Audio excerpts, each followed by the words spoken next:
enough, the next day, all these Muslim nations attacked us. So nothing has changed. In fact, back then, I think we were far more vulnerable and at risk of being annihilated than we are today. Hard to believe.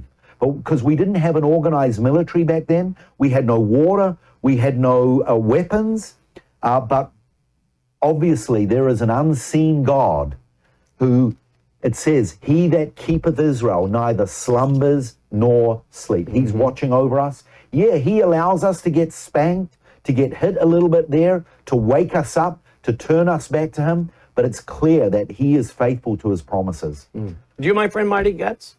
I don't know him personally, but I know I've been to a concert of his in Jerusalem. Yeah, he's got a great song where he uses that scripture.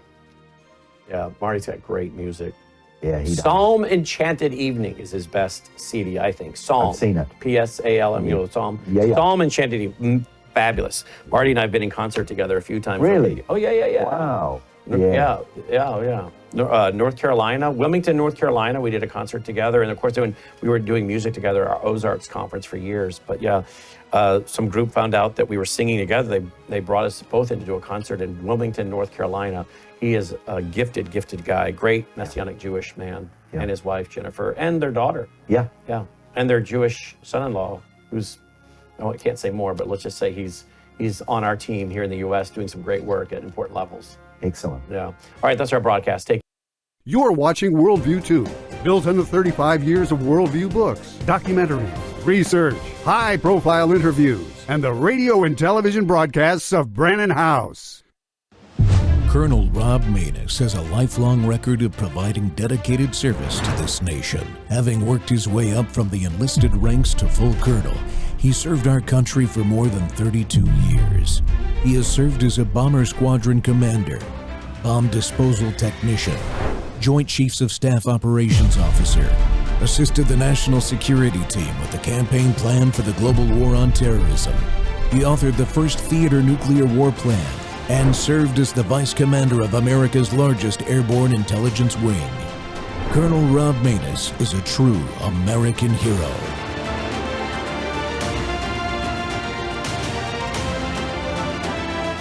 This is Rob Maness Live. We're back with more changes at DoD, and this time an update on COVID-19 and reinstatement.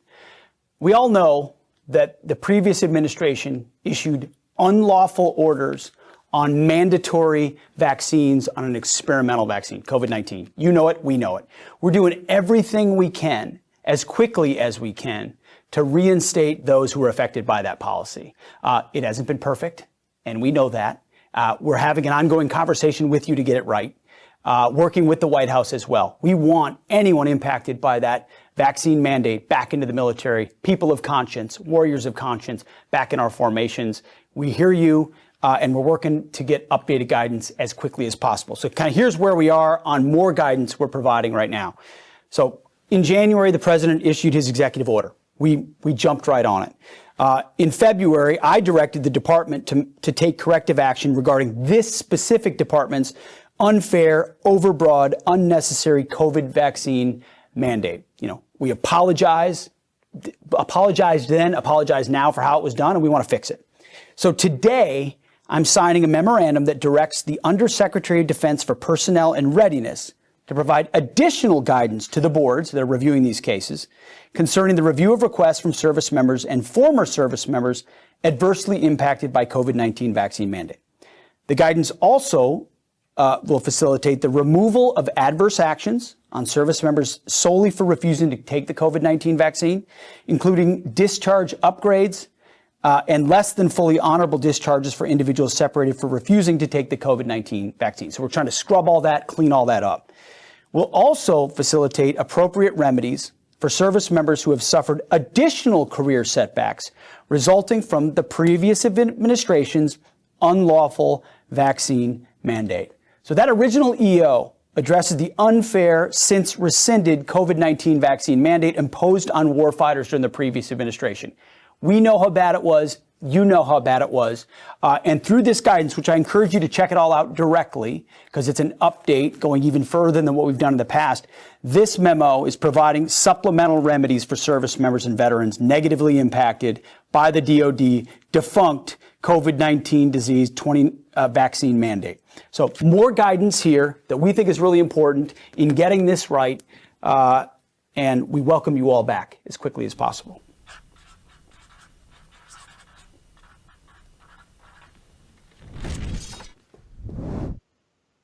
The military vaccine mandate was unlawful. Welcome back to Truth Thursday here. The Rob Maness Show is live on Worldview Tube. Our X Spaces simulcast Rumble, YouTube, Truth Social Plus, Amazon Fire, Apple TV, and Roku. Well, there it is, folks.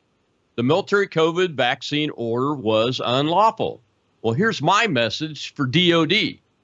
We appreciate your frank assessment, Mr. Secretary, and your ongoing efforts to correct this unlawful behavior and its outcomes.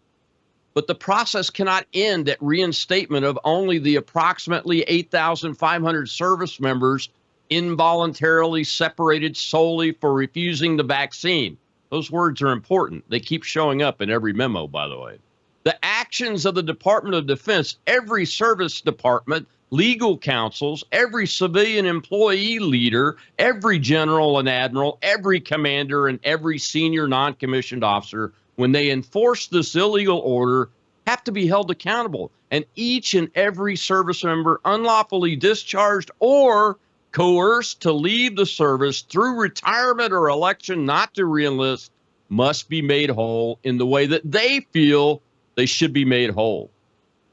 By some estimates, that's nearly 100,000 Americans who served honorably and paid a heavy price when they stood up to challenge the unlawful order through the avenues lawfully available, such as religious exemption requests, medical exemptions, and the request to have an FDA-approved vaccine, which was never made available. We teach them to do that. Well, clearly, sir, we are not there yet, and we know you are listening. So we will continue to bring to light as many of these cases as possible as your growing team adjusts its policies to meet the needs of these service members whose lives have been so severely and heavily damaged, and it extends out to their families. And I would encourage you to hire people into these positions that are making these memos and sending them to you that have the bold character enough to step out of their comfort zones. Well, my guest today is Texas native and former Army infantryman Derek Wynn. Derek is currently suing the United States and the Department of Defense for its unlawful mRNA vaccine mandate, and like me, is an original signer of the Declaration of Military Accountability that came out at the beginning of 2024. Derek, welcome to the Rob Maness Show, sir. Thanks for your service, man. Good afternoon, sir. Thank you very much for having me. Well, hey, I just wanted to give you the chance to tell folks, why'd you join the Army in the first place? I joined the military, much like many other infantrymen. I felt I owed this country a debt. I felt I owed this country service due to being, fortunate enough to be born in the greatest country to exist on the face of this planet. And I wanted to serve my entire life. Fresh out of high school, I didn't honestly feel too good about the war in the Middle East, so I kind of held off. And eventually, later on in life, I started to realize this window of opportunity to serve was quickly closing. So on my 29th birthday, I flipped a coin, and it came up heads. And the next day, I was at the recruiting office, and I had always felt an obligation, not necessarily an obligation, but a duty to serve, to give back to the millions of people who have died to give me what we have today. So I truly believed in these values, that the military portrays, loyalty, duty, selfless service, sacrifice, courage, all these things. Like, they're not just hollow words to me. They're something that I truly valued my entire life. And so the hollowness of the words, hearing the DoD kind of portray these values as if they're held up by them. I just want to see them kind of carry that out. Yeah, absolutely, my friend. I appreciate you telling your story about how and why you enlisted. It's different for every American. I come from a long line of people that have served over generations in our family. So it was kind of a natural thing for me. But I have three brothers that one other one that served, but the other two did not. It's a big decision to raise your right hand and take the oath of office and the oath of enlistment to support and defend the Constitution of the United States, and to follow the lawful orders, right? Follow the lawful orders. Your story really stood out to me when I was reminded of it the other day. I saw you appear on Dr. Mary Talley Bowden's show, and I appreciate her interviewing you. So I wanted to get you on and broadcast it out again.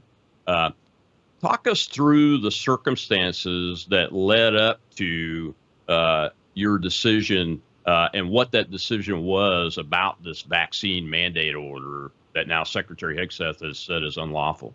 What were the circumstances that led up to that, and what was the decision? How did you choose to push back on it?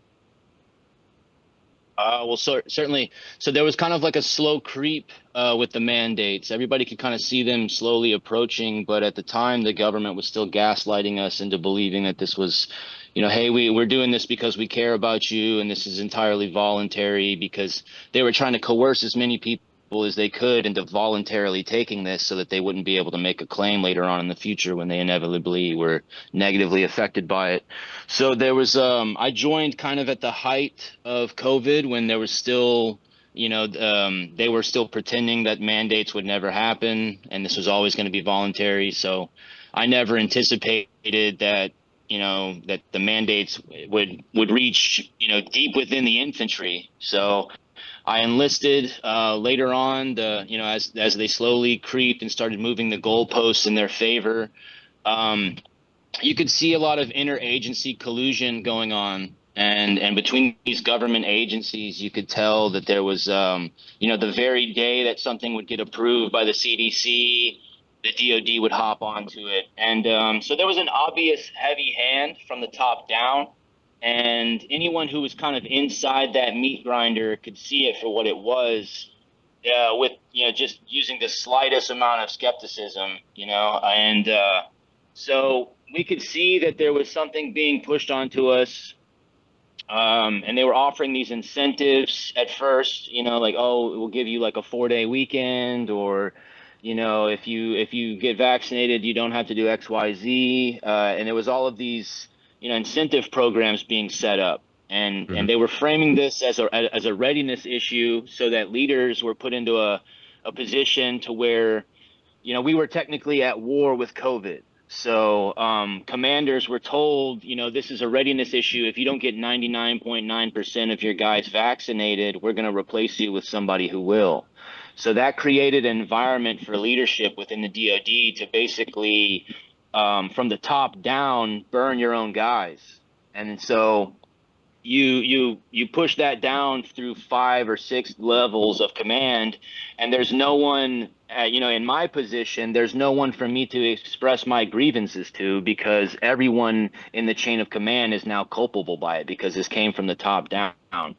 So my direct leadership initially, once I was able to articulate to them my reasonings for refusing the vaccine, because we knew that they had 0 FDA approved vaccines in their possession, DoD wide, and legally the SecDef mandated that everyone received an FDA approved vaccine.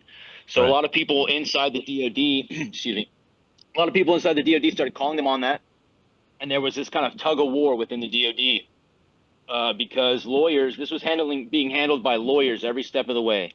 Anyone in any position to actually lead, or anyone who was put in a position to lead their men, 9 times out of 10, they delegated their duties to some JAG officer who was coaching them every step of the way, handing them these cookie cutter, paperwork, basically just fill in their name here and sign at the bottom, because there was no playbook for this. So everyone delegated their leadership to lawyers, and every step of the way, lawyers were coaching them to do things that were in favor of the DoD instead of in favor of their men. So once that environment was created amongst leadership, basically they turned the juice up, to 10, because they basically were now I've said this before many times, that the mafia never handed out job applications. All they ever did was put people in positions to benefit from their corruption.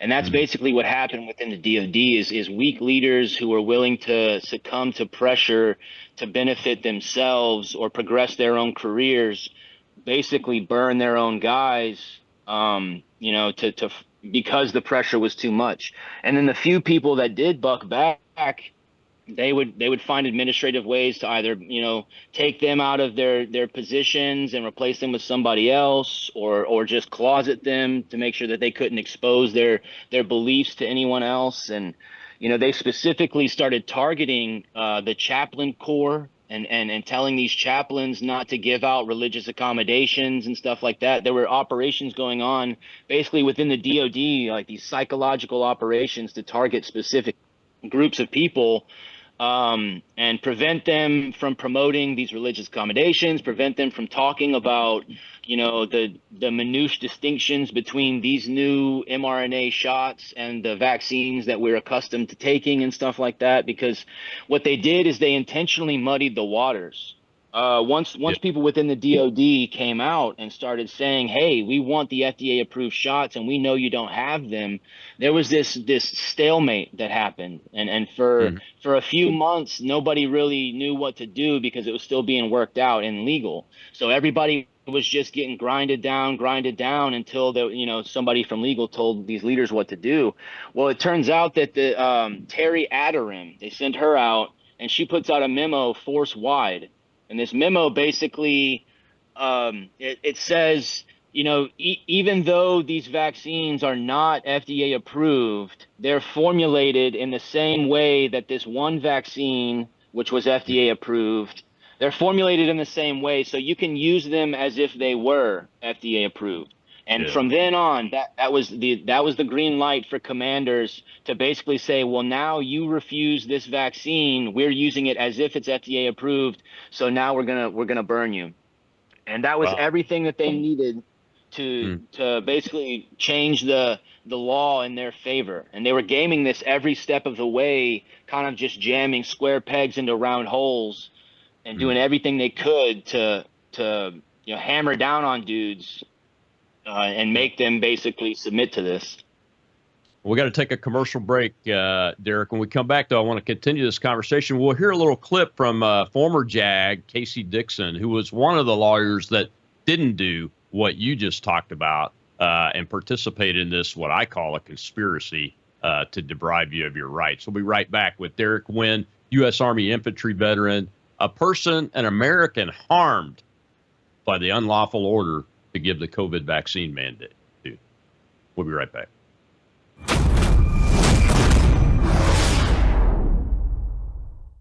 Hello, I'm Brandon House. Would you like to gain access to over 20 years of my radio shows, TV shows, my books? I've written 15 books, and most of those books are ebooks now. And we have conference DVDs, conferences where we filmed our conferences at the Ozarks, literally starting 20 years ago. It's all available in our archived vault. All you have to do is go to worldviewtube.com/vault, worldviewtube.com/vault, and for a reasonable monthly fee, you gain access to over 20 years of Christian worldview programming, news, information, books, documentaries, and a powerful search engine. And folks, it's a great way not only to educate yourself, equip yourself, but it's a big way that you can help fund our continuation as a broadcast network. Please check it out.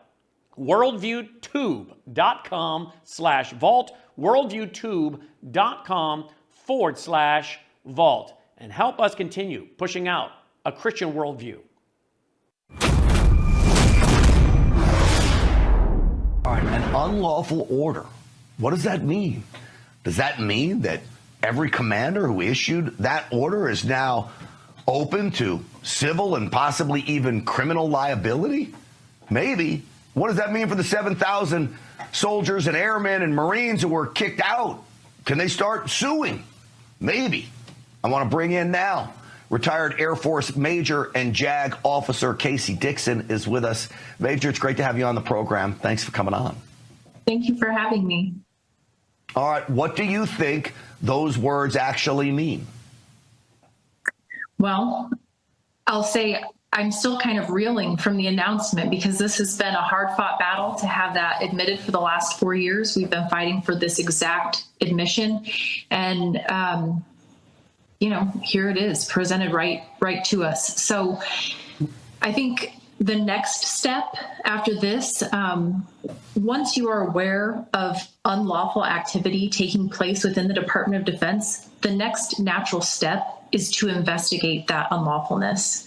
So sometimes that looks like criminal investigations. Sometimes that looks like IG investigations. We know that, these issues have been raised through the DoD processes over the last 4 years and largely swept under the rug. But we're hoping that under this new administration, they'll be taken more seriously. And I do think that, criminal liability is very much on the table. All right. Criminal liability is very much on the table from a former JAG officer, one of the few that stood up and said, no, we have to follow the law. We can't rewrite the law like what was mentioned just in the first segment. My guest today is former Army infantryman Derek Wynn, who was harmed by this unlawful order and fights still today. It's why we're having him on the show to continue to get his story broadcast to the nation and to the leadership of this nation, that these harms have to be remedied. And the steps taken so far, even in this Trump administration, which I fully support, and the Secretary of Defense, which I fully support, it's not enough. We have to continue to steadily go down the path to where we have the right things in place to remedy the harms to these Americans. And Derek, you were talking before the break about how, the events leading up to when you refused and everything. And, I wanted to play that clip because we have a JAG that says that now that the unlawful word has finally been used by the right person, that criminal liability is a factor. And the lawyer that wrote that letter, I think she was, in a way, held accountable. They tried to promote her to another agency under the Trump administration when they came in, and she was let go from that, the way I understand it. But even that's not enough because tell folks what happened to you. How did your command and chain treat you? And were you punished under the Uniform Code of Military Justice for standing up for your rights? And folks, I want to ask you this too, Derek. Were you ever advised that you did not have to accept an EUA, an emergency use authorization vaccine, even if it was FDA licensed? Negative.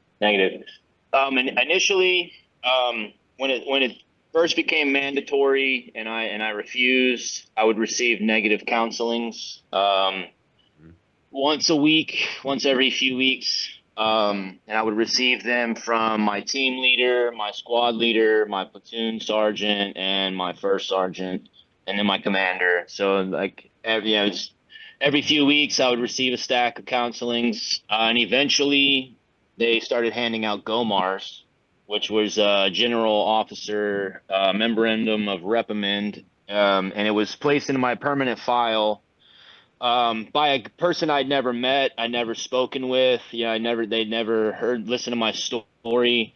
During the process, I filed an appeal for my GOMAR, articulating why I was refusing, articulating the minutiae distinctions between these FDA approved and these new mRNA technology shots. And I put like a small little tamper seal on the packet, and when I got that packet back, that tamper seal was never even broken. So it showed me that the person that was reading my appeal never even read it. It's nothing I can prove in court, but it was just something I kind of wanted to see for my own, knowledge. And so I realized that these people were doing, everything was coming from the top down. So nobody could have listened to my appeal if they had wanted to. But my direct leadership, once I filed my appeal, my commander actually read it. And he came back to me. We were on the firing range, and he pulled me off to the side and he told me, hey, Wynn, I just want to let you know, I read your packet, and you articulated your point very well, and you actually caused me to have to go back and kind of reevaluate some things that some decisions that I made. And I'm kind of second guessing my choices because I never thought to look into it this deep. And so the people who I was able to speak with, and I was a little bit older. I joined later on in life, so I wasn't just this young, ignorant private. I was able to tell these guys, and plead my case, so that once I was able to do that, they kind of got off my back. But there was still, mandates from top down to where, they tried to do everything they could to make our life as miserable as possible. And but for my direct leadership, the ones I was able to articulate to them, my reasonings, they kind of cooled off. And then it was just basically levels and levels above them, and they were kind of telling me, hey man, I'm going to go to bat for you as much as I can, but a lot of this is out of my hands. So I was given a GOMAR, and I was flagged. Basically, I was ineligible for promotion. I was ineligible to take leave. Just basically I had this this red mark on my career, and the GOMAR is like a career killer. So this paperwork was really prohibitive.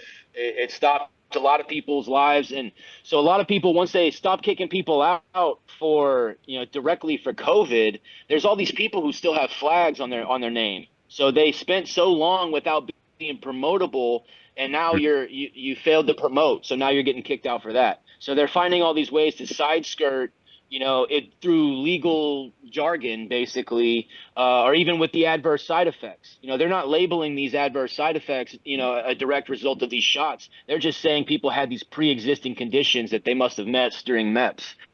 And they're doing everything they can to obfuscate the data.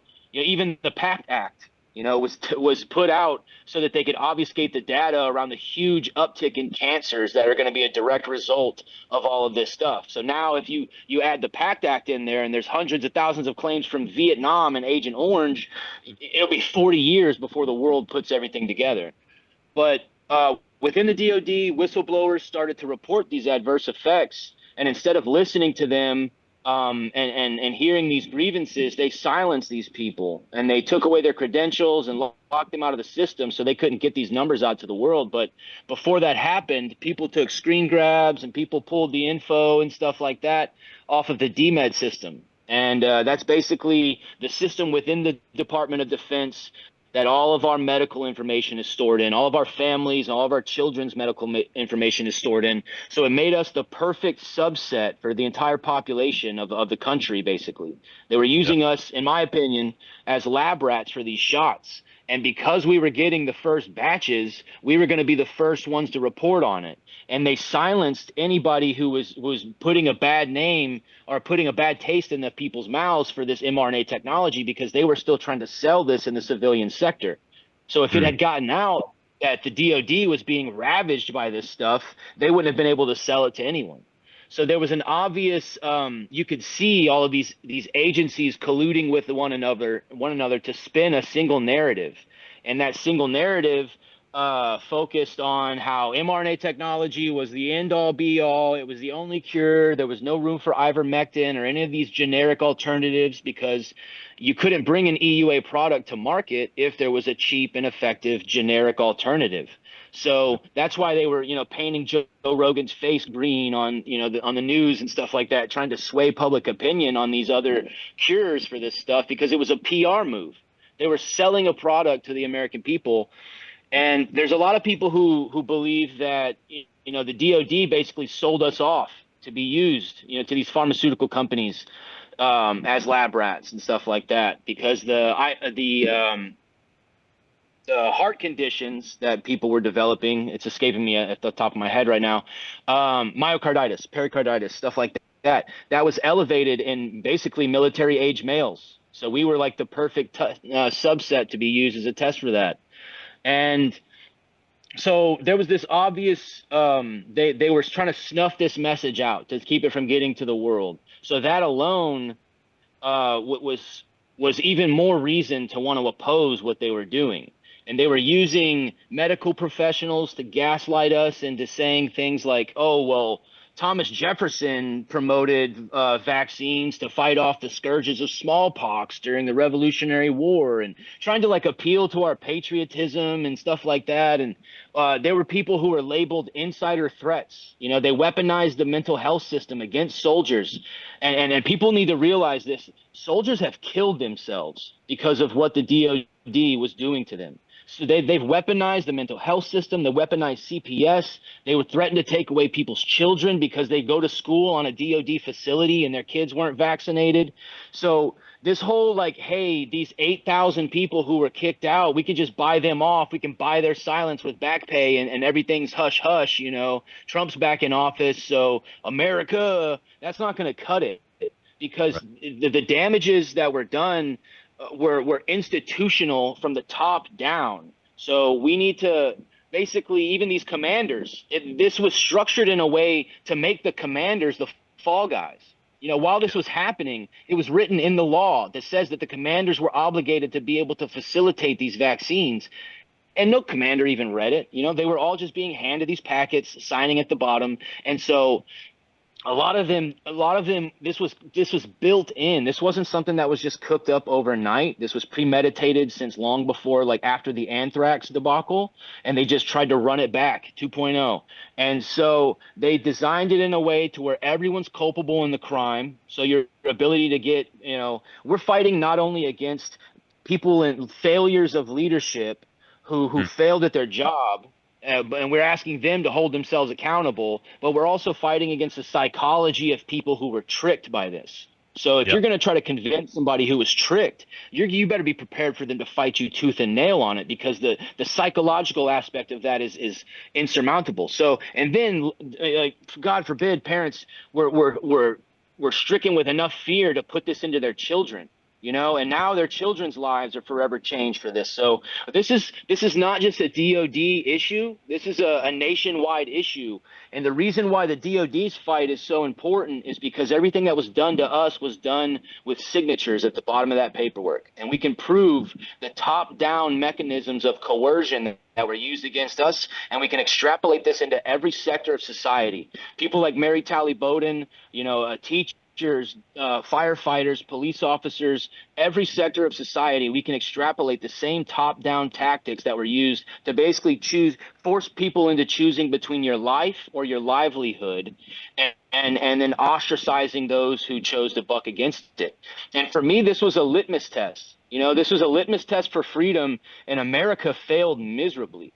They basically put us in positions, you know, to benefit from cowering and living on your knees, and you know, we collectively failed this mission, and this is our fight, is everyone's fight. We can be the tip of the spear on this, and we can basically, if everyone would get behind us and help us in this fight in proving this premeditated fraud, we can basically nullify these manufacturers' immunity from liability by exposing fraud. And that'll open up the floodgates to all of these lawsuits, and people can finally get justice. But this has to happen from a top-down level, just like it was implemented. Because what they're doing is the DOD is intentionally putting the onus on the individual so that it as an institution can save face. And so that it as an institution can sweep all this under the rug. But the DOD needs to wear this scar.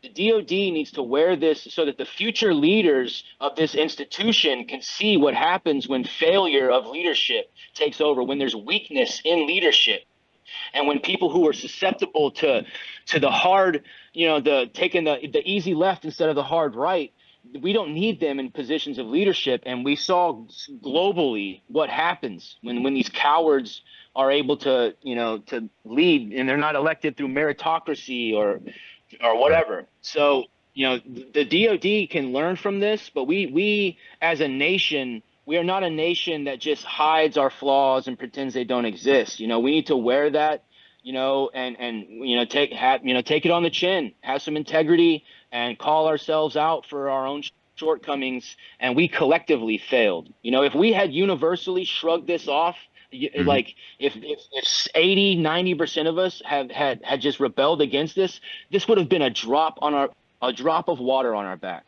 They would have never been able to do this, but they eroded away. Another break. When we come back, I want to continue that train of thought and start with how they characterized your discharge, what you did about it, if you got any good results about it. But we want to continue this because you've gone to your congressman, your senator, your governor, and haven't gotten any results. And I want to hear that story. We'll be right back with Derek Wynn, U.S. Army infantry veteran, harmed by the unlawful COVID vaccine order.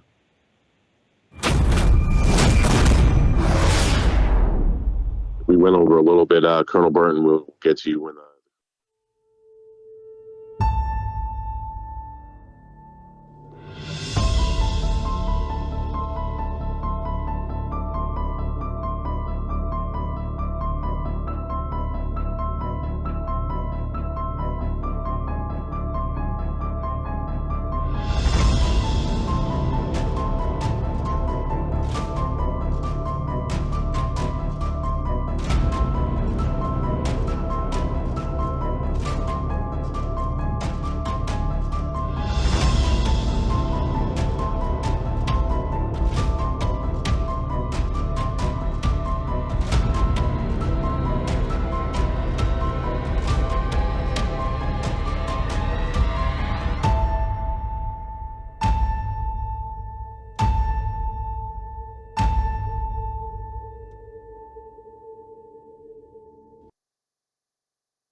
So he uses the term unlawful orders.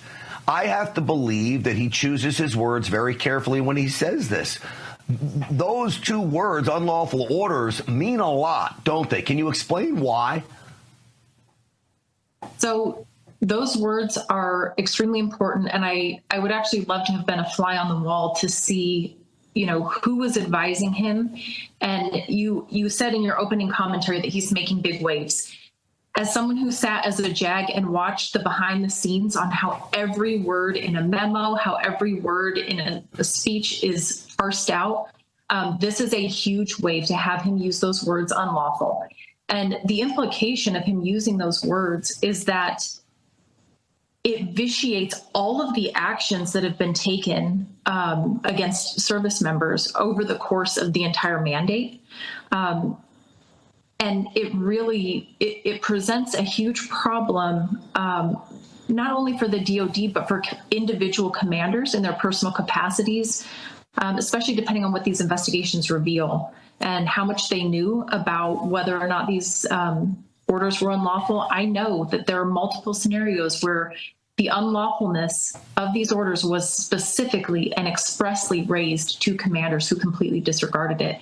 And the level of culpability and the level of exposure to some kind of litigation opens up tremendously when you have evidence that this was conducted knowingly versus, some people who were pawns that were just carrying water for these orders. So Welcome back to the Rob Maness Show. It's Truth Thursday, and my guest today is Army infantry veteran Derek Wynn. And ladies and gentlemen, the infantry is who we in America send to kill the enemy up close and personal. We train them to bayonet people. When you bayonet somebody, you're right in their face, looking them in the eye. We expect them to have the courage to do that, and we expect them to have the courage to call out unlawful orders, and we are supposed to celebrate them. And Derek, before the break, you said we as a country had failed, and it starts with the Department of Defense, and you're exactly right. The solution to this has to be done in the Department of Defense before successful solutions outside in the rest of our society. I think you're exactly right. I've not heard anybody put it that way. And God bless you for that, because you're exactly right on that. We've got a question from the audience I want to take before we talk about how they characterize your discharge and what you did about it. Let's go to Rob, our host over there. Go ahead, Rob. Hey, Colonel, we have Colonel Burton.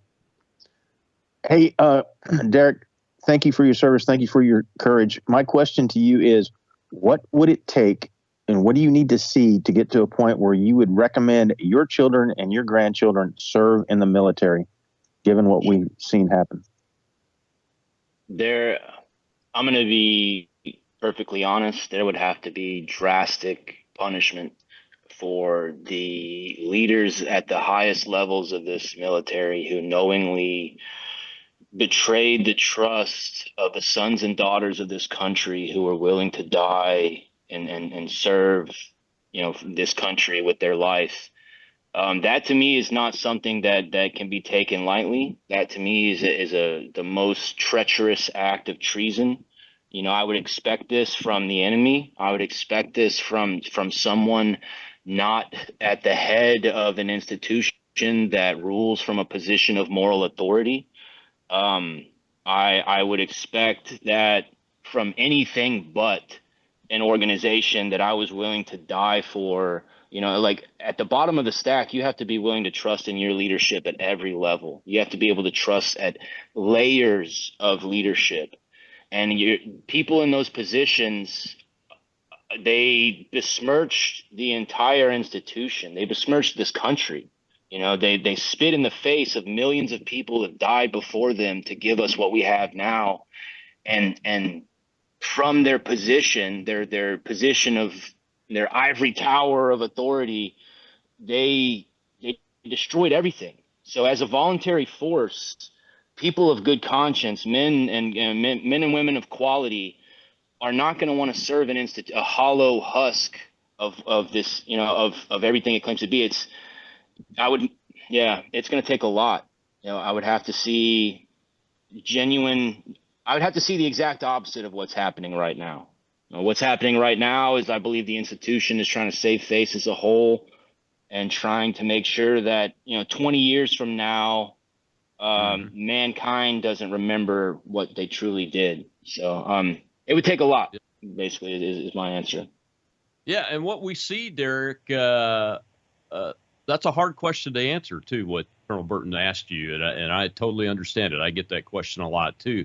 And what we're seeing now is Secretary Hegseth and President Trump, I think they're honest in their approach, but you can see in the memos that come out of the structure, the infrastructure of USDPNR, the manpower shops, and those kind of things. That's where these memos are being drafted at. That they're not leaning into it boldly and accepting that this was an unlawful order, and that the harms have to be remedied to the satisfaction of the individual, and the responsibility is on the institution to do that instead of the individual to do that. I think is what I've heard you say. That's what I've been seeing as somebody that also signed the DMA but wasn't on active duty when you all went through this. So that picture has to be settled so that the people that are writing the memos and implementing the policy give clear guidance to commanders and give clear guidance that makes the institution put its arms around someone like you and bring them back in without putting the responsibility on you, but is able to satisfy the harm and remedy the harm. And I don't see that happening either. Basically, what's happened is the DOD jaywalked on the way to commit a murder, and they want to admit to the jaywalking and sweep the murder under the rug. And the general public is still entirely unaware of exactly what happened to us. So they want to try to do their best to erase our GOMARs, erase all the negative paperwork, try to buy us back with money that was already allocated to them through the taxpayers, and use the fact that they pushed us into financial ruin and dangle this, carrot on the stick in front of us to where hopefully if they can get enough of us to come back, then they can say the recruiting and retention crisis, the mass exodus that happened as a direct result of this shot mandate, they can say that that's no longer an issue. So it seems your discharge actually said for serious misconduct on it, right? Yes, sir. Yeah. So a violation of a serious offense. I was given a general discharge, stripped of all my benefits, kicked out, pretty much left homeless. If I hadn't had, a few grand in savings and fortunately been able to move in with my girlfriend's parents at 35 years old like a bum, I'd have been another statistic, but there's thousands of other people who are far worse than me. I was 2 years in the game. There's people who've got 20 years of service. Their entire lives were thrown away. Like insane stuff. Like, anybody listening to this, please, Senior Airman Lance Castle, people need to know his story. This man, he was crucified by the DOD for standing up to this, and people of merit, people who were willing to buck back and not bend the knee. Those are the people who were hammered the hardest, and those are the people who were being silenced, and no one wants to truly hear their stories. Think First Lieutenant Mark Bashaw. People need to know his story. And these are the true war. Ted Macy. There's a lot of us, man, and we were given these negative discharges, and as soon as I got kicked out, I appealed that. I sent my letters off to the Army Discharge Review Board. I sent them the same appeal packet that I sent during my GOMAR, stating, I clearly requested an FDA-approved vaccine. None was ever made available to me. They never had one. Boom.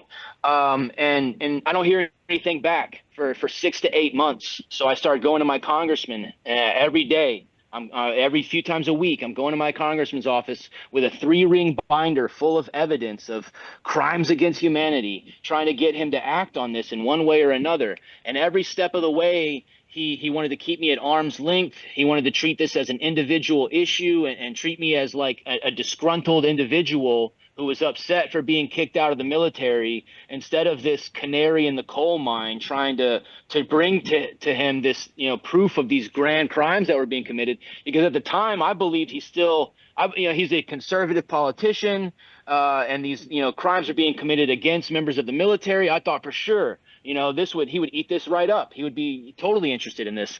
But they basically kept me at arm's length, refused to talk to me.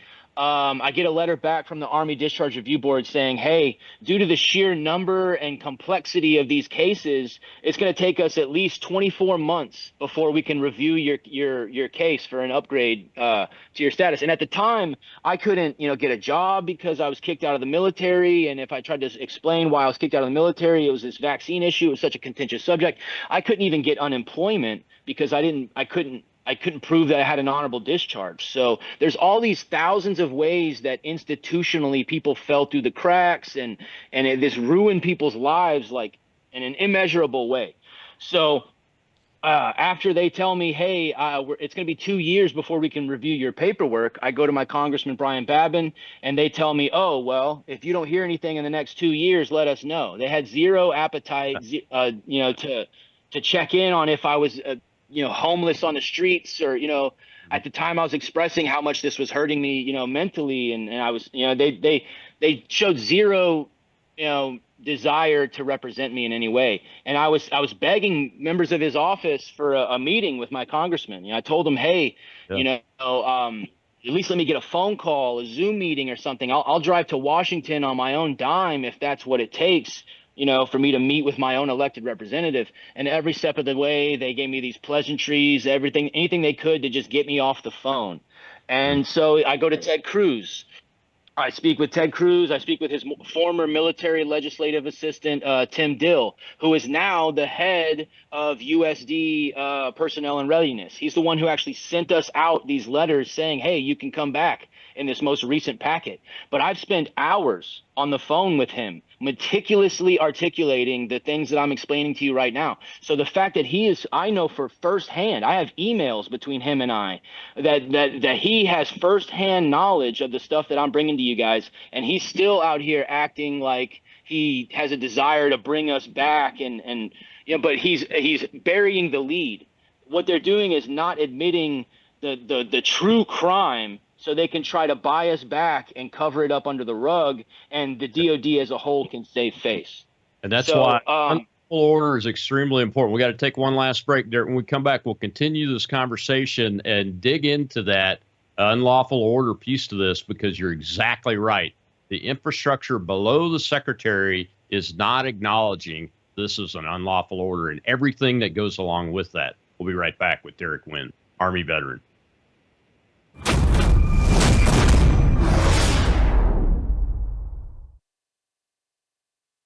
But with Brandon, it's always cutting edge stuff happening in the world, and it's not just from the political angle, because you can get that on other platforms, but it's always from the biblical angle. So you're dealing with a guy that loves Jesus. You're dealing with a guy that's very intelligent. You're dealing with a guy that is cutting edge conservatism, and you're dealing with a guy that wants to be biblical all at the same time. And so for that reason alone, I hope many, many people will not just lift up his ministry in prayer, but will also financially get behind it, because from the angle I'm trying to describe, he really is the only game in town. And we desperately need it in these last days. Can I get an amen to that?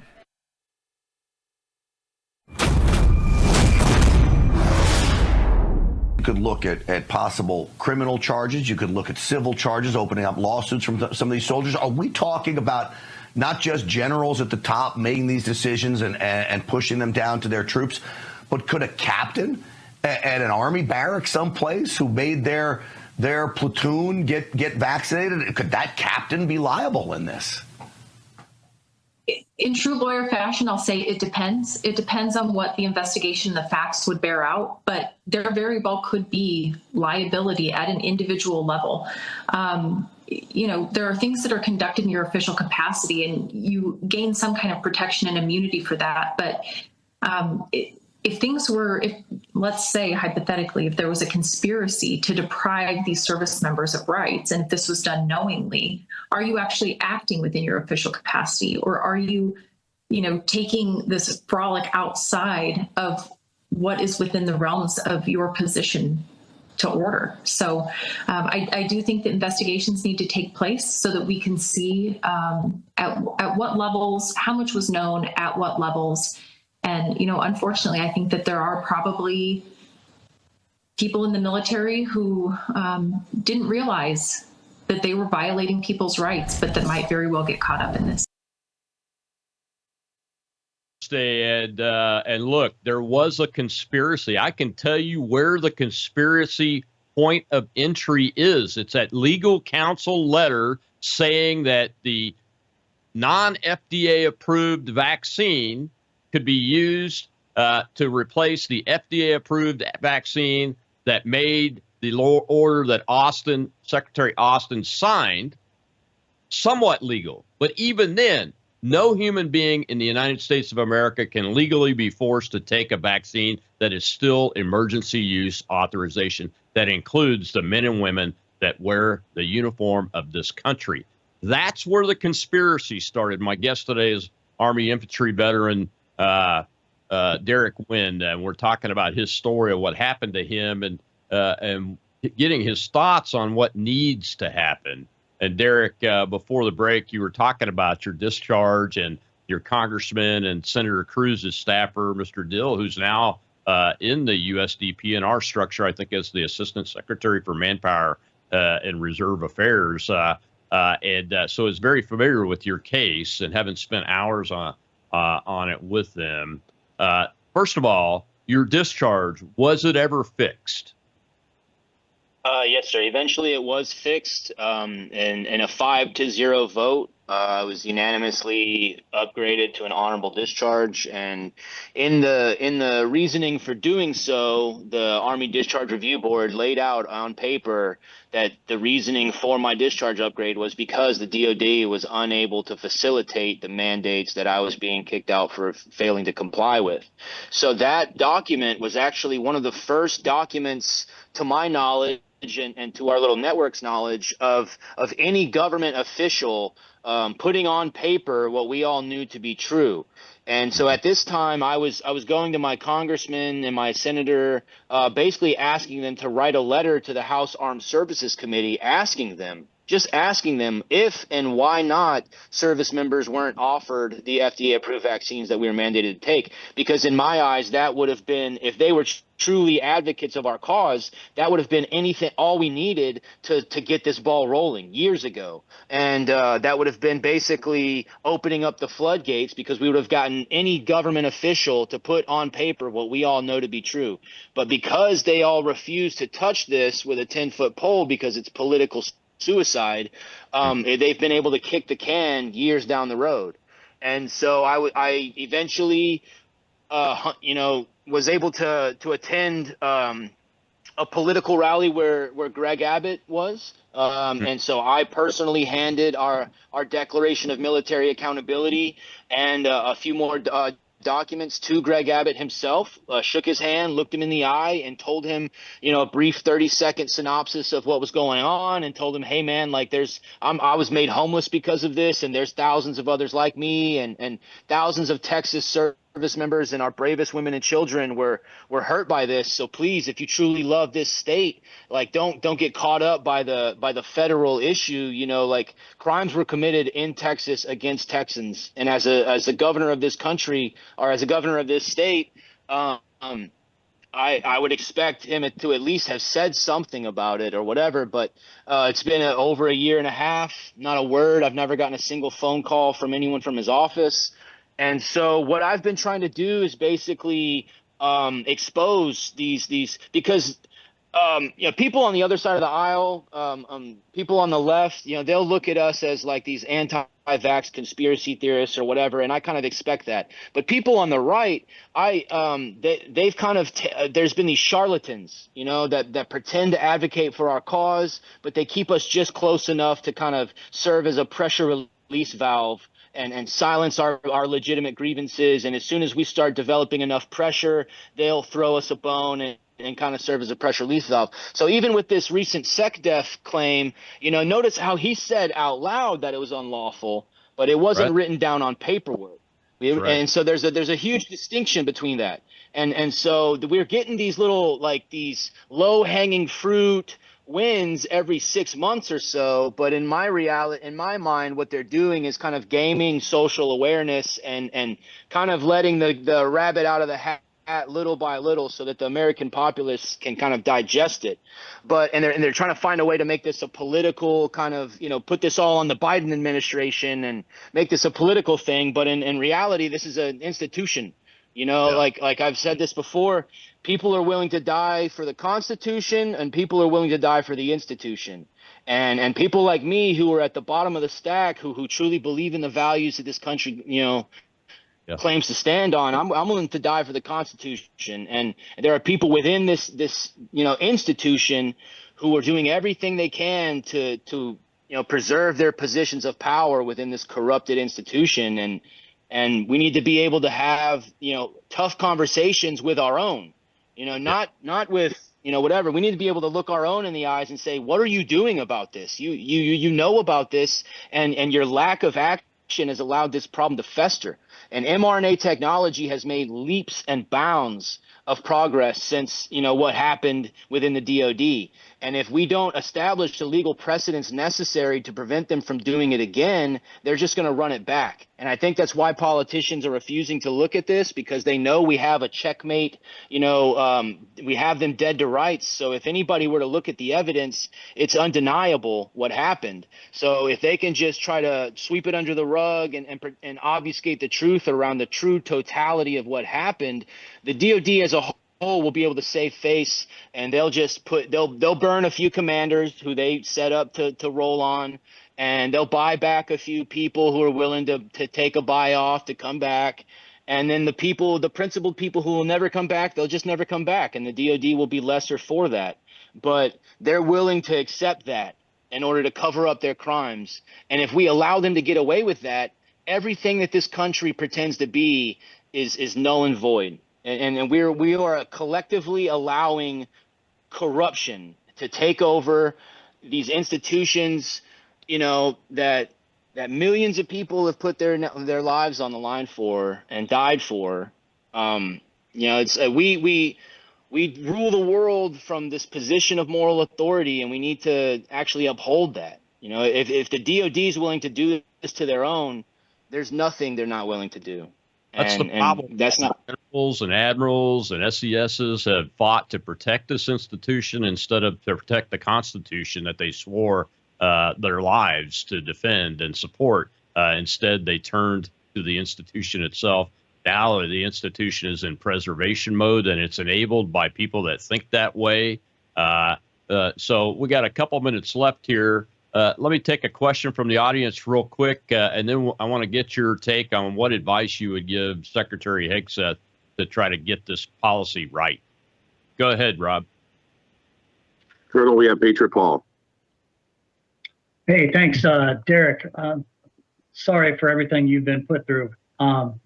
And I'm going to quote you on that. I really do agree with there's people that swear allegiance to defend the Constitution, and then there's those that swear to defend the institution. That's a great quote.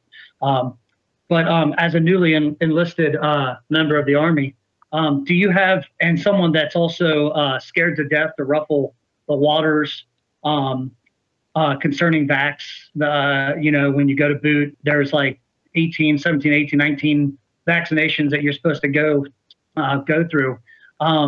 Is there any advice you have for newly enlisted? We're hitting great numbers now that Trump's in office, and people want to support and defend and sign their name on the dotted line, defend the Constitution. Our numbers are out of the reach. Yeah, thanks for your question. I appreciate it. Go ahead.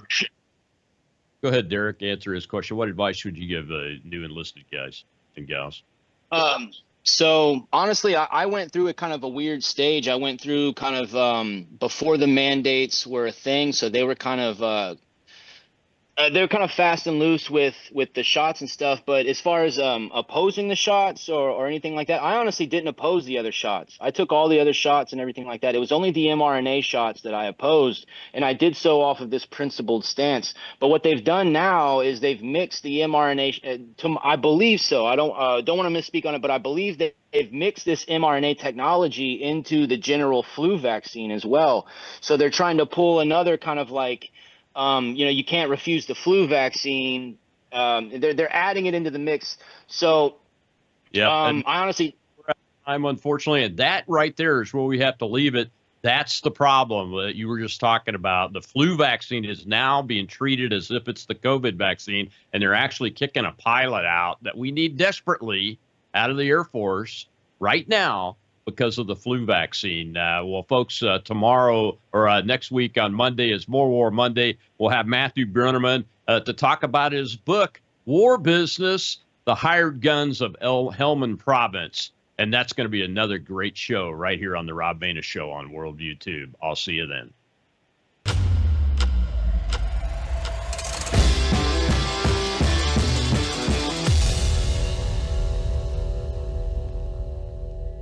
You're watching Worldview Tube, built on the 35 years of Worldview books, documentaries, research, high-profile interviews, and the radio and television broadcasts of Brannon House.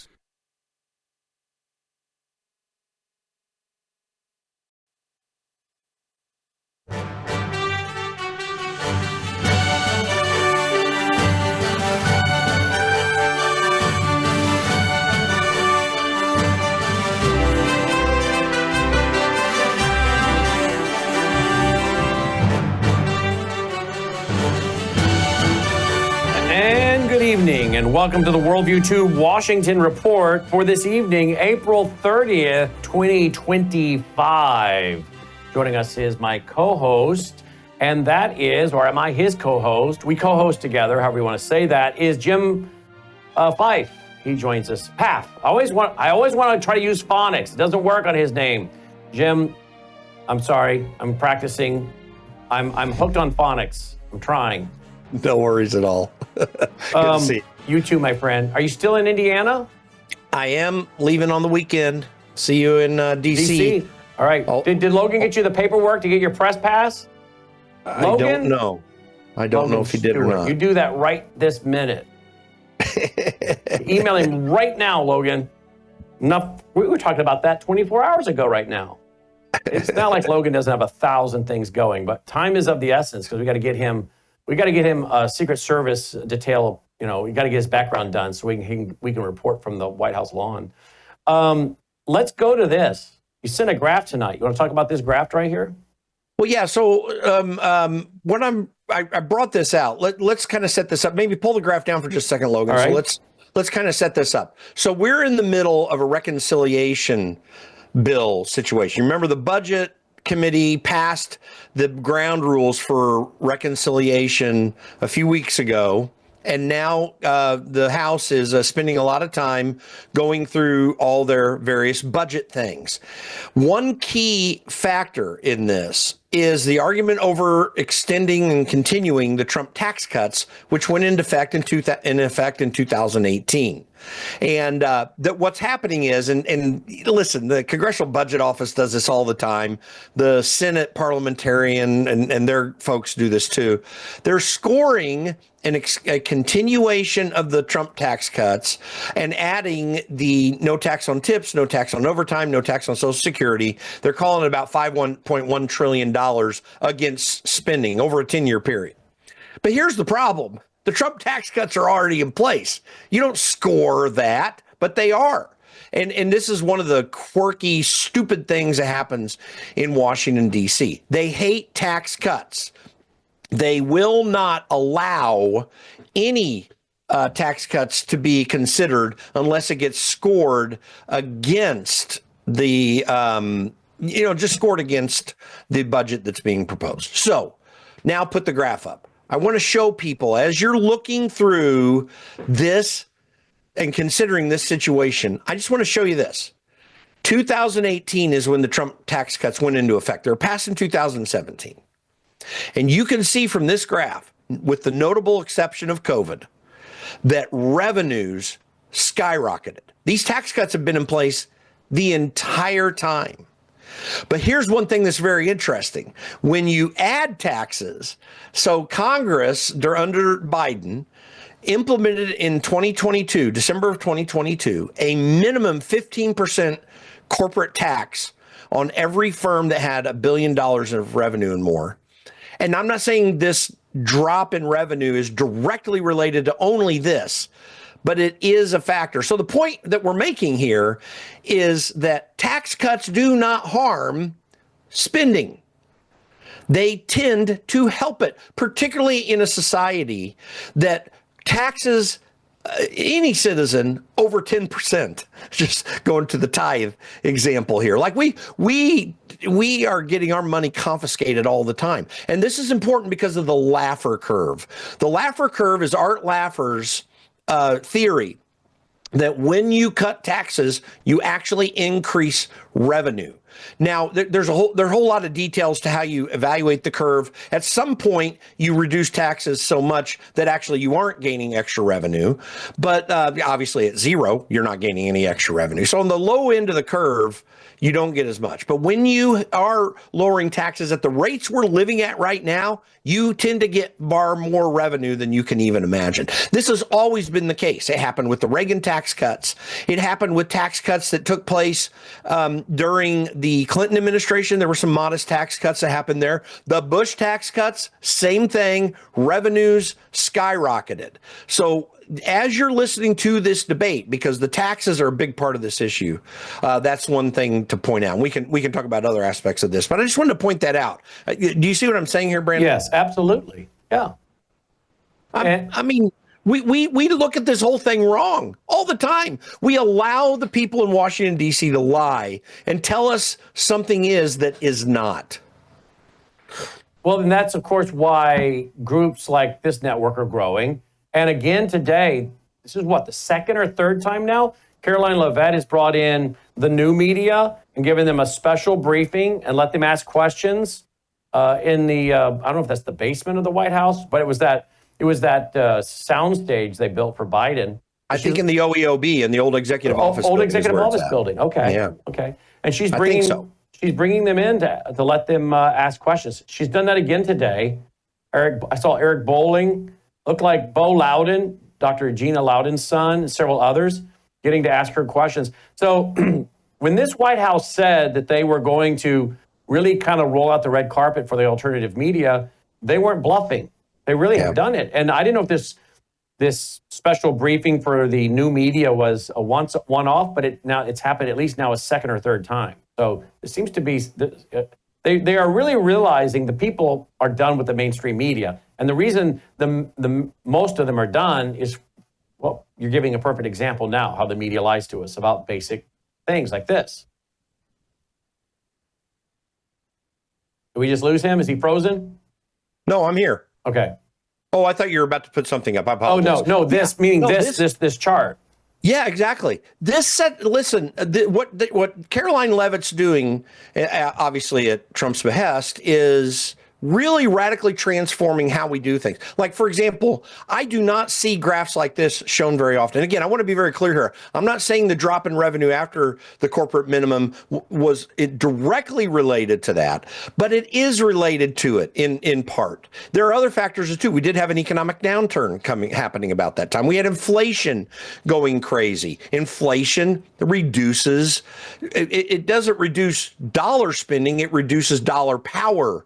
And that has an effect on an economy. And the Trump tax cuts have not harmed us anywhere along the way. And I would argue, because they were going up not as precipitously prior to COVID, but when everyone could get back to work after COVID, and everyone did because they had to go make money. They didn't have the money coming from DC anymore. They produced like crazy, even in the headwinds, the massive headwinds that the Biden economy was putting upon them. Indeed. All right. So what else has been going on in Washington today that you're covering? I mean, I guess I know one for sure, Logan. We covered it today at 1 o'clock for radio. Another great cabinet meeting with all of these reports by the various cabinet members. Did you get a chance to watch any of that? I did not get a chance to watch it. I got totally caught up in stuff today. Well, it was quite fascinating. And I think one of them was RFK Jr. I don't know. Do you have that one, Logan, where RFK Jr. is talking about the sex trafficking? All right, let's play a couple. We'll get the RFK Jr. one. Let's go with what you got, Logan. Would be fine. Mr. President, could I ask Secretary Rubio, could I ask you a question?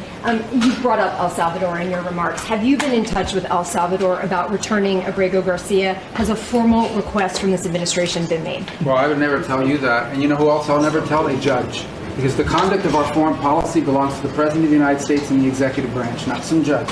So we will conduct foreign policy appropriately if we need to. But I'll never discuss it. And no one will ever make us discuss it because that's how foreign policy works. Mr. President, could I ask Secretary Rubio? Well, and there you go. He's like, I'm not going to discuss this with you, this fake news media, right? And I'm not going to discuss it with a judge. I mean, again, this judiciary is out of control.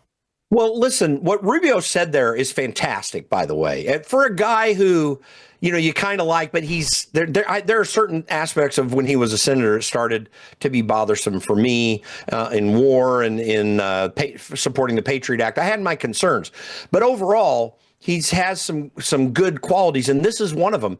And he's being inspired by Donald Trump as well. He absolutely should have said this. So you've got a judicial system right now that is trying to put its stamp on executive power outside of its lane. Like, obviously, we need court systems in any country to try to adjudicate problems and fix problems. But we only should be doing that on discrete cases, not the broad way that judiciary is doing it right now.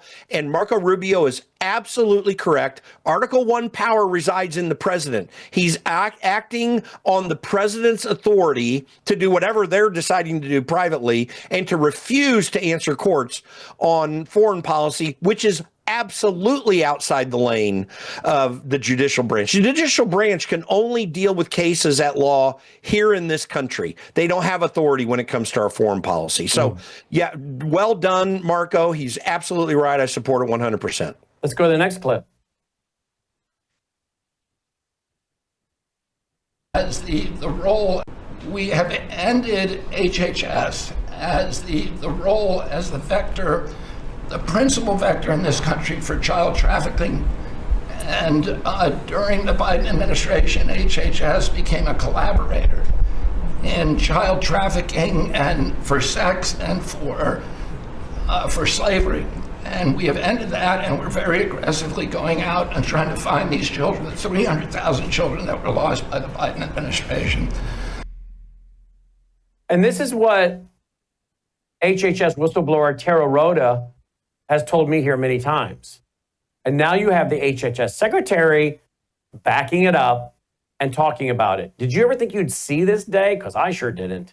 Oh, I have to say, and this is one of the worst aspects of our government gone wild. We have a massive government that's doing way too much and needs to get out of the hair of people.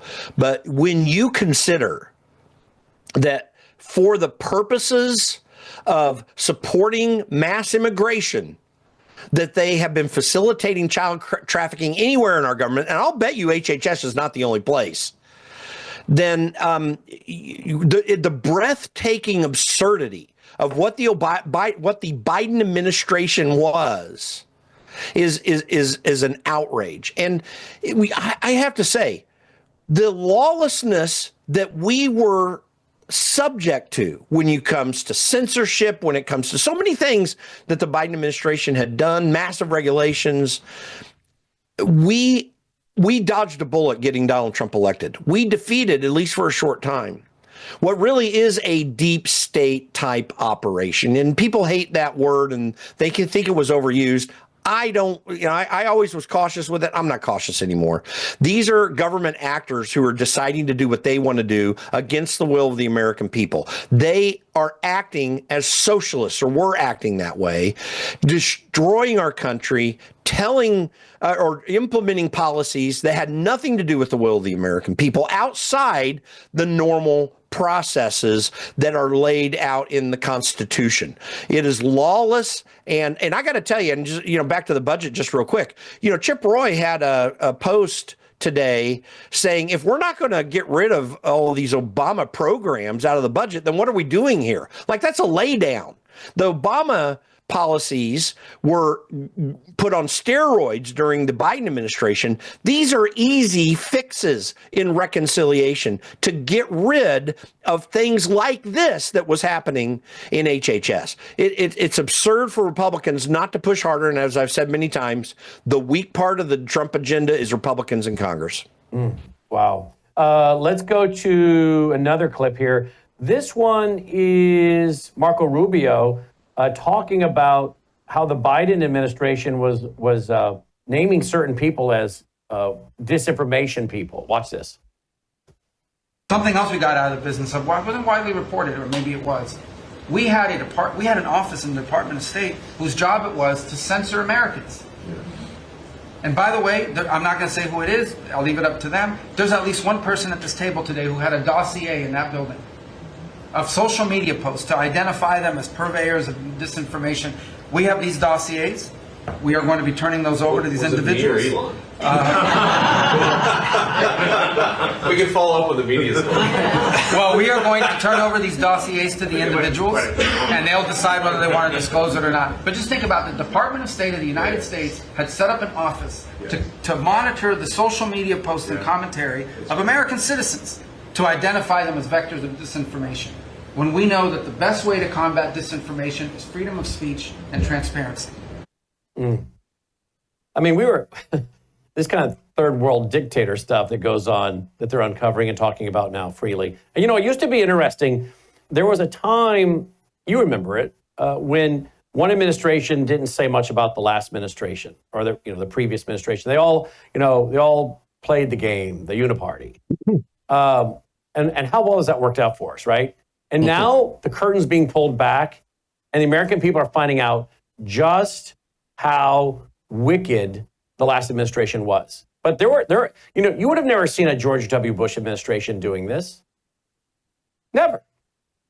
No, probably not, I guess. But listen, I'm no fan of the George Bush administration, I have to tell you. But back to this point, 18 U.S.C. 242, that's right there in the federal code, makes it illegal with both civil and criminal penalties, including up to 2 years in prison, for any federal employee to abrogate the civil rights of American citizens. Wow. And there are people who need to be indicted by the Department of Justice. They need to, all the data's there, all the documentation's there. Most of it's in the public sphere when it comes to the Facebook files and the Twitter files. And what these government actors were doing needs to have a criminal at worst and a civil at best for them penalty to it. We have to stop this now, because it's the only manner in which these actors can shut down American citizens. Democrats are fighting for this. This is one of the reasons they're going after this absurd notion of trying to get this Abrego Garcia guy back from El Salvador, that HHS was helping the trafficking, of sex trafficking of young women. I mean, it's absurd what these people were doing. They were hiding all the bad things they were doing and doing much worse things to hide the already bad things. You know that a lie doesn't stop where it's at. It expands upon itself as long as you keep lying. So we need people perp walked out of their houses for having undertaken the censorship effort here in the United States. It's illegal. It is unconstitutional. And there needs to be a penalty, a severe penalty, as severe as possible for every one of these people that did this. Well said. Here's a longer clip from J.D. Vance. A lot of people are posting this on social media today. Here we go. Mr. President, thank you, and thanks to the cabinet. So at the risk of insulting everybody else at the table, I believe that I am the youngest member sitting at the table. And, it occurred to me that from the time that I was born to the time that Donald J. Trump was inaugurated just a few months ago, we went from, again, 40 years, we went from the world's manufacturing superpower to one in which we depend on the People's Republic of China to make the things that we need. We went from the proudest military in the world to one in which we failed to meet our recruiting goals. And we went from one in which bipartisan border policy was the consensus of both Democrats and Republicans to one in which we allowed 20 million people to run roughshod illegally over the countryside, causing crime, causing a stress in the welfare system. And again, that happened over the lifetime of the youngest member of the cabinet. And what has happened in 100 days is that we've started to reverse every single one of those negative trends. And I think what it shows to me is that the president, and you sit in the Oval Office and you see these portraits of presidents past.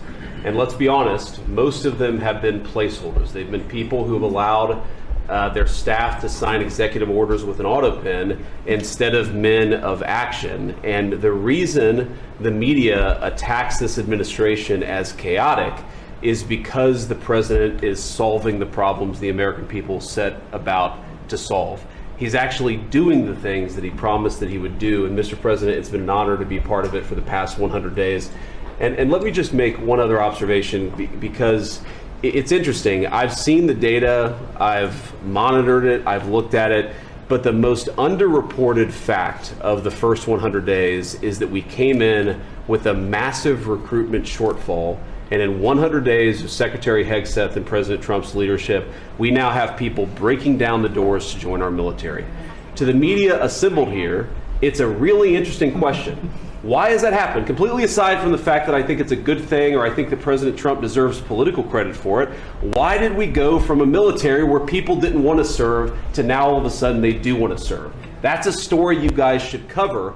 But compared to that, how much time have you instead focused on the fact that we deported an MS-13 gang member with a valid deportation order? And why is it that the press is so focused on the fake BS rather than what's really going on in the country? I think that what we've shown, sir, is that you can do a lot. You can do a lot in 100 days, but you've also unfortunately revealed that too much of the American media hasn't learned the lessons of the past 40 years. Thank you, sir. Thank you. Thank you. Thoughts, Jim? It will be very interesting and fun, frankly, if this guy will run for president in 4 years, just to see how that all plays out. But of course, no one's going to match Donald Trump.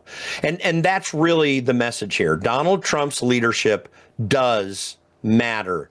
It does bring about actually good results. And if we will only stand up for this guy. And by the way, be critical. There are going to be things, mistakes he makes, and even I'm going to not like, and I'll probably have to say something about. But the reality is that overall, we've not had a presidency like this in, I can't remember when, but I should say this. We did have a presidency like this during FDR's administration, but that was the radical breakdown of the Republican constitutional order. We are not a constitutional republic anymore, beginning really with Wilson, but in earnest with FDR. We are on the back end of a more than 100-year progressive movement that has sought to destroy the American Constitution and to destroy the concept of America in general here in these latter decades, to literally rewrite the actual history of this country. Donald Trump and all the chaos that you see is because that order needs to stop. There are a lot of people saying he's going against norms. Let's get rid of all the norms, please, because I don't think hardly any of them matter anymore. They need to go away, and it takes a chaotic effort to get that done. But it must be done, and Donald Trump is almost divinely inspired and put in place to get this done. And I don't believe in worship of Donald Trump. I'm worshiping the God that divinely just might have helped us get out of some of this mess and maybe have a chance to get away from it forever. My friend Michael Reagan put out today, Trump's having a cabinet meeting and only Fox is covering the live broadcast. Legacy media should be embarrassed, but they're not, because they're full of hate for Donald Trump, for Trump. Well, he's right. They should be carrying it. A 2-hour cabinet meeting where you have members of his administration, the secretaries of the different agencies, giving a report card, giving an update to the chief executive, who the American people overwhelmingly elected. And we need to have people involved again in civics. We need to have people involved again in hearing how the country's running, what's going on, and become informed. And I just wish more Americans were as interested in the governing of our local, state, and federal governments as they are Bachelor, Bachelorette, Dancing with the Stars, and football, and sports, and NBA. Because this is far more important to our children, our grandchildren, our great-grandchildren. And as you said, we're not a constitutional republic anymore. We've got to restore the republic if we can, but we're on a very small window here. We're on a razor's edge, and there's an election coming up in less, 18 months, and a lot can happen in that 18 months. And we could see a lot of this progress stop, and we could see Donald Trump being impeached, and a lot of energy and time being wasted in restoring the republic. And that's what these people want to do. They're telling you they want to do that. $250 million of net worth later, people like Nancy Pelosi don't want this game to change. They really don't. It's working for them. I mean, in a very corrupt fashion, obviously, but it's working. There are even some Republicans that like this system. And that 29 of them, apparently, who voted against Rand Paul's amendment on an earlier bill this year, on the CR that we passed earlier this year, to $1.5 trillion cuts in our spending after this massive wave election that was all about cutting government. There is a real problem. And by the way, I don't want to so much, I don't disagree with what you're saying, but I want to modify it just a little bit. I don't mind that someone still likes their sports and some of their entertainment, although I think people of goodwill are getting away from the entertainment industry. Listen, I love college football. I love college basketball. I love sports in general. I love